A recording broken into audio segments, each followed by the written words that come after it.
Bonsoir à tous et bienvenue dans le journal. Voici les titres de ce mercredi. Le Ramadan 2023 démarre en Côte d'Ivoire ce jeudi 23 mars. La lune a été observée dans plusieurs localités, dont Vavois, Mans et Biancouma. La déclaration officielle des imams du pays interviendra dans quelques instants. Ils sont réunis depuis 17 h à la grande mosquée de la Riviera-Golfe. Et puis dans l'actualité également, le monde célèbre ce 22 mars la journée mondiale de l'eau. Une journée décrétée par les Nations Unies en faveur de l'accès à l'eau potable. En Côte d'Ivoire, la célébration reste méconnue du grand public. Dans la commune de Yopougon, les populations ont profité de la journée pour décrier la pénurie d'eau à répétition. Reportage à suivre dans cette édition. Voilà pour le sommaire. Pour commencer, nous vous le disions à l'instant, la lune marquant le début du Ramadan a été vue ce soir même dans plusieurs localités, dont Mans, Vavois et Biancouma. Le jeûne du Ramadan 2023 démarre donc dans notre pays, la Côte d'Ivoire, ce jeudi 23 mars. Nous souhaitons tout naturellement un grand mois et bon, merveilleux même, de pénitence à tous les fidèles musulmans du pays. Par ailleurs, pour accueillir le Ramadan, les fidèles musulmans se préparent. Les préparatifs se déroulent à tous les niveaux. Dans les grands magasins d'Adjamé, où les stocks ont été renouvelés, les articles de prière sont les plus vendus, tandis que dans les ménages, l'on s'achète le nécessaire pour la rupture du jeûne. Le mil et le riz sont tout naturellement au rendez-vous, comme nous le montre Anissette Konan-Blessing. Mil et riz en quantité au soleil. De quoi préparer la bouillie durant le mois de jeûne musulman. Fatim et sa famille se sont approvisionnés en vivres depuis quelques jours pour ne manquer de rien ce mois saint.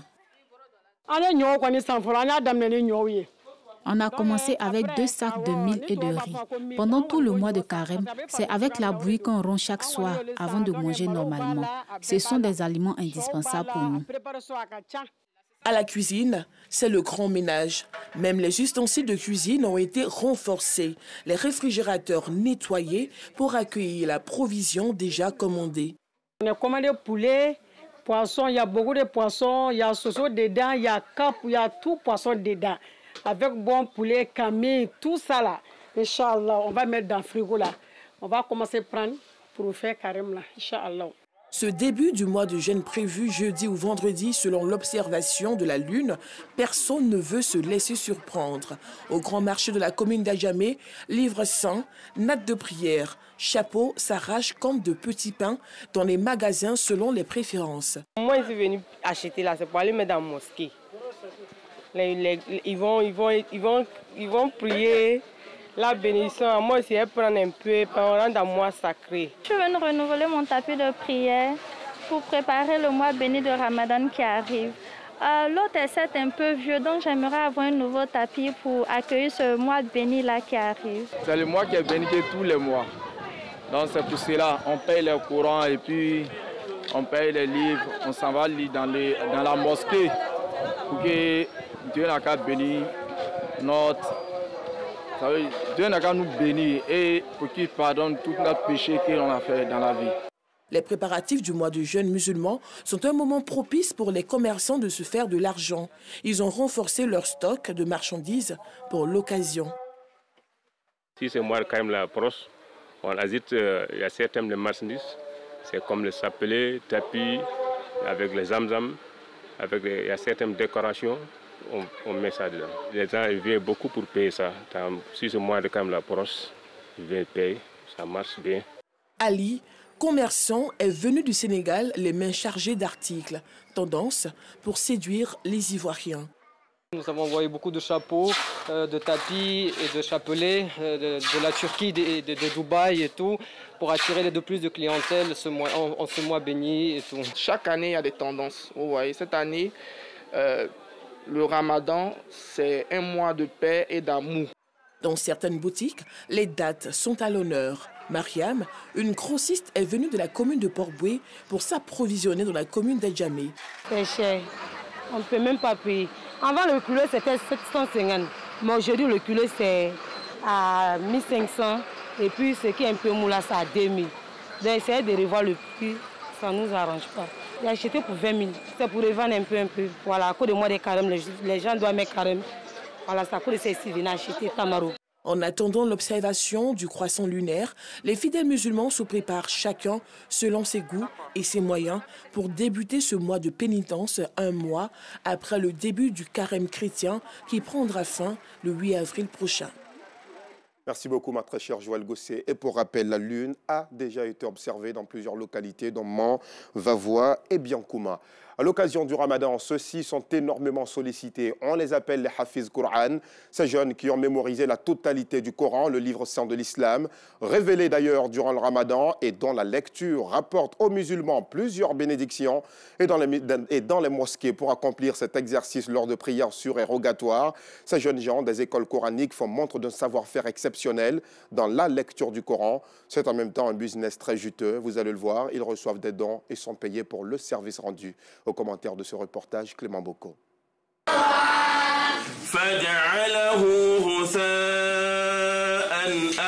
Le mois de Ramadan s'annonce. Accomplir correctement les prières spéciales pour plus de mérite, c'est l'aspiration de nombreux fidèles musulmans.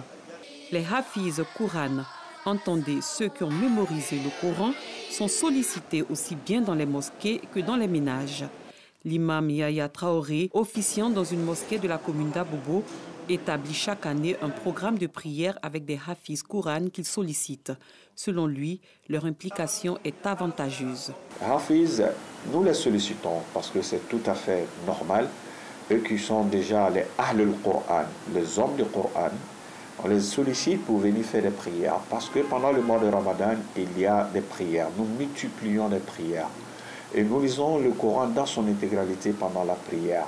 Et dans ceux qui sont susceptibles à réciter le Coran sans pour autant regarder dans son intégralité, c'est tout un honneur de les avoir dans la mosquée. Mais celui qui vient, par exemple, chez vous, lire le Coran, il a attiré le bonheur, la félicité, la gloire, la récompense et le mérite sur vous, que ce soit à votre maison, que ce soit dans toutes les situations. Donc ça récompense. Même si on lui donne quelque chose, cela ne vaut pas ce qu'il a fait. Il est aussi important de donner quelque chose à celui qui vient lire le Coran chez nous ou faire des bénédictions. Cela est de notre devoir.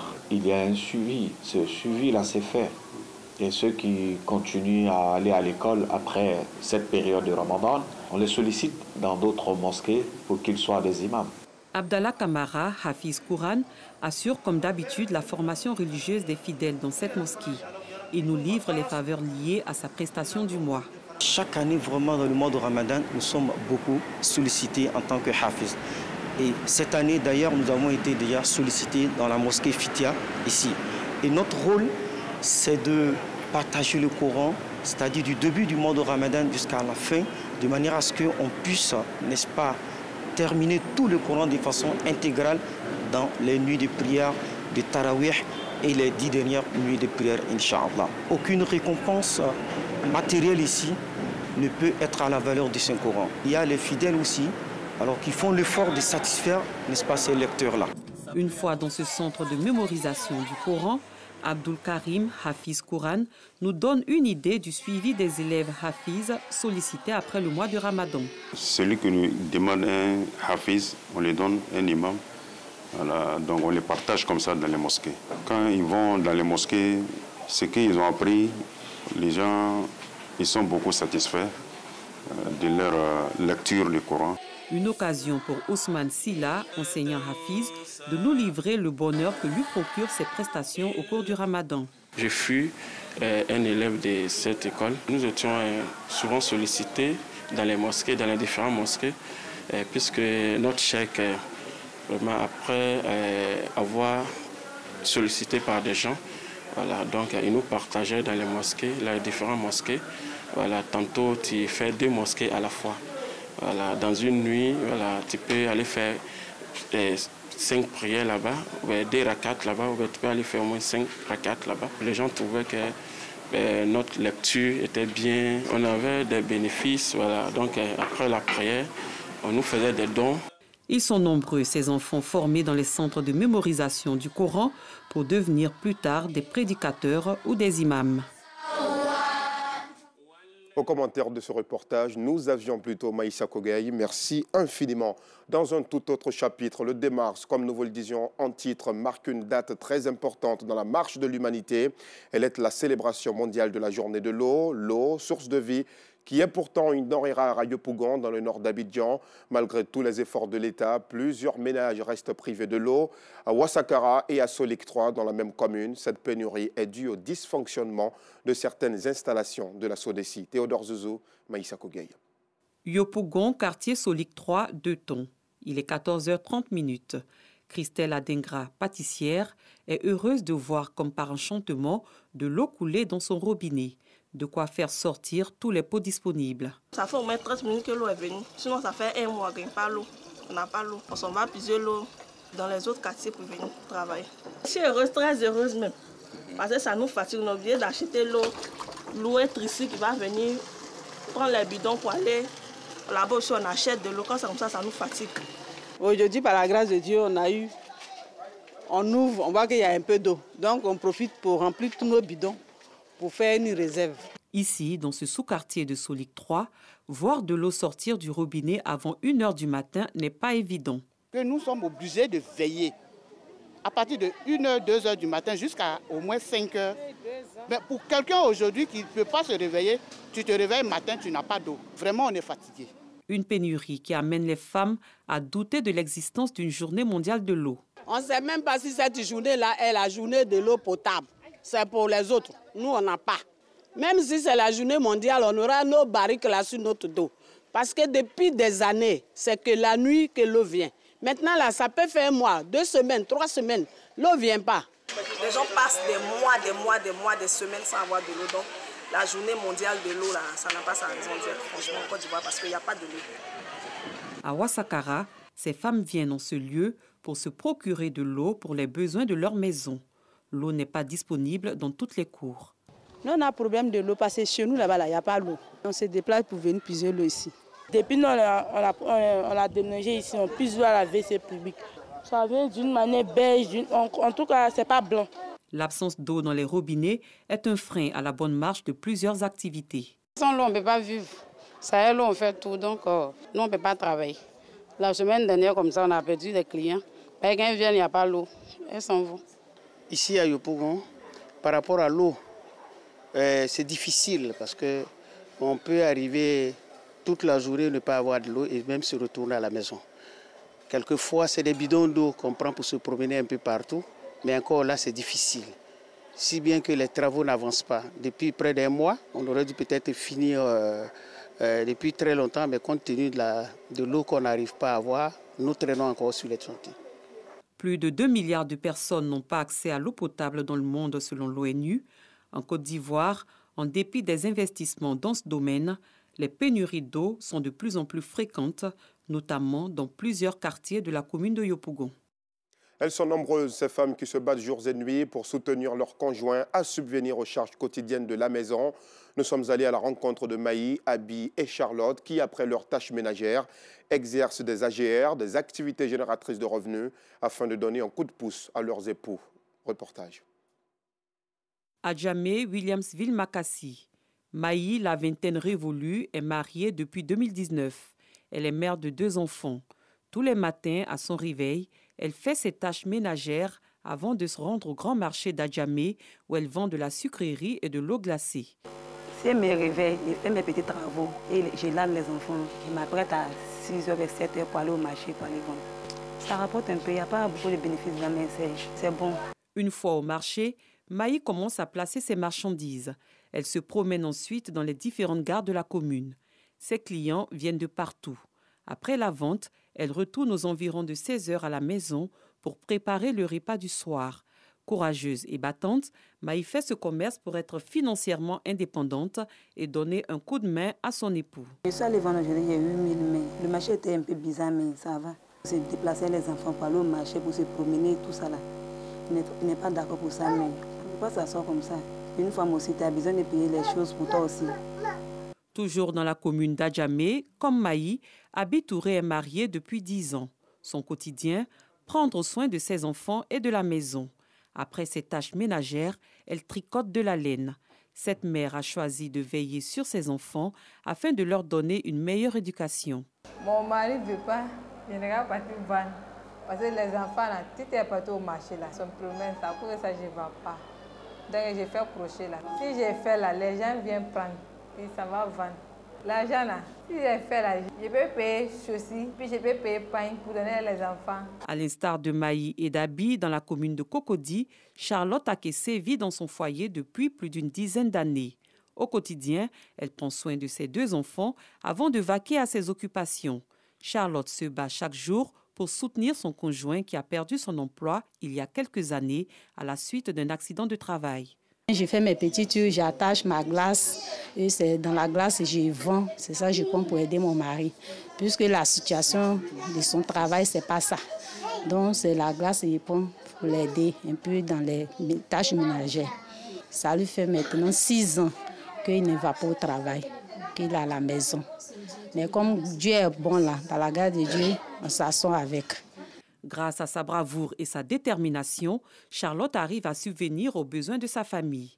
En tant que mère, elle veille soigneusement sur l'éducation de son fils aîné. Je lui montre ce que je connais parce que je ne suis pas très partie à l'école. Donc, ce que je connais, c'est ce que je lui montre. Maintenant, quand son papa vient, il lui montre le reste et puis c'est comme ça qu'on fait. Maintenant, les temps sont devenus durs. Le mari seul ne peut rien faire.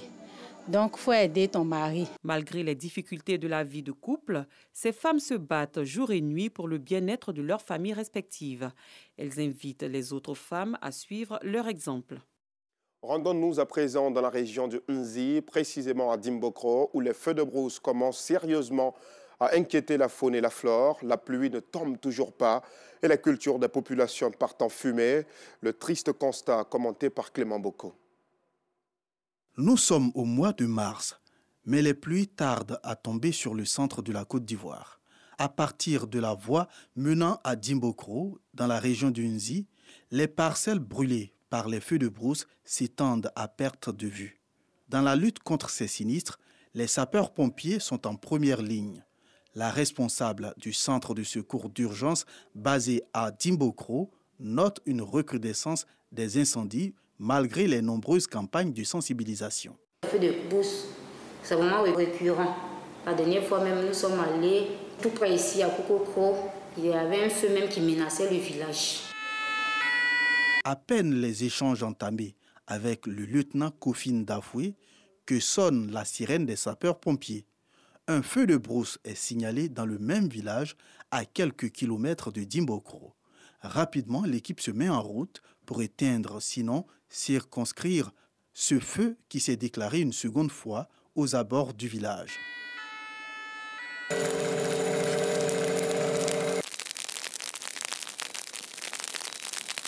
Voici, on constate le feu.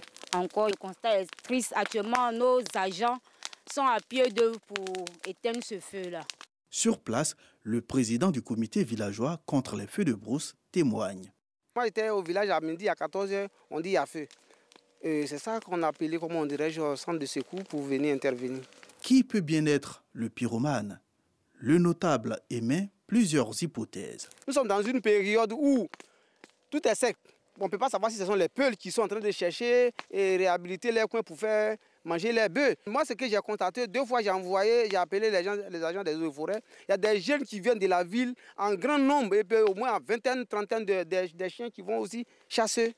Les feux de brousse ont d'énormes conséquences, autant sur l'homme que sur le climat. Les populations sont invitées à une prise de conscience. En détruisant les hectares de savane, on pense peut-être retrouver des animaux de subsistance dans l'immédiat. Mais nous ne savons pas que nous sommes en train de faire avancer le désert. Et aujourd'hui, vous constatez qu'il fait très chaud à Dimbokro. Ce sont les effets de ces feux de brousse. Depuis novembre, il n'a pas plu jusqu'à maintenant. Nous avons besoin que les populations nous accompagnent dans la lutte contre les feux de brousse. Hors de nos frontières, au Niger, une opération de l'armée menée du 13 au 19 mars a permis de neutraliser une vingtaine de terroristes du groupe Boko Haram. Ils ont également capturé 83 autres combattants présumés. En Centrafrique, 4 jours après le meurtre de 9 Chinois, près de 200 personnes ont participé aujourd'hui même à Bangui, la capitale, à une manifestation en soutien à la Chine et à la Russie. Et pour finir, pour rappel, la lune marquant le début du ramadan en Côte d'Ivoire a été observée dans plusieurs localités, dont Mans, Vavois et Biancouma. On arrive au terme de ce journal tout en souhaitant un très bon mois de pénitence à toute la communauté musulmane du pays. Merci de nous avoir suivis.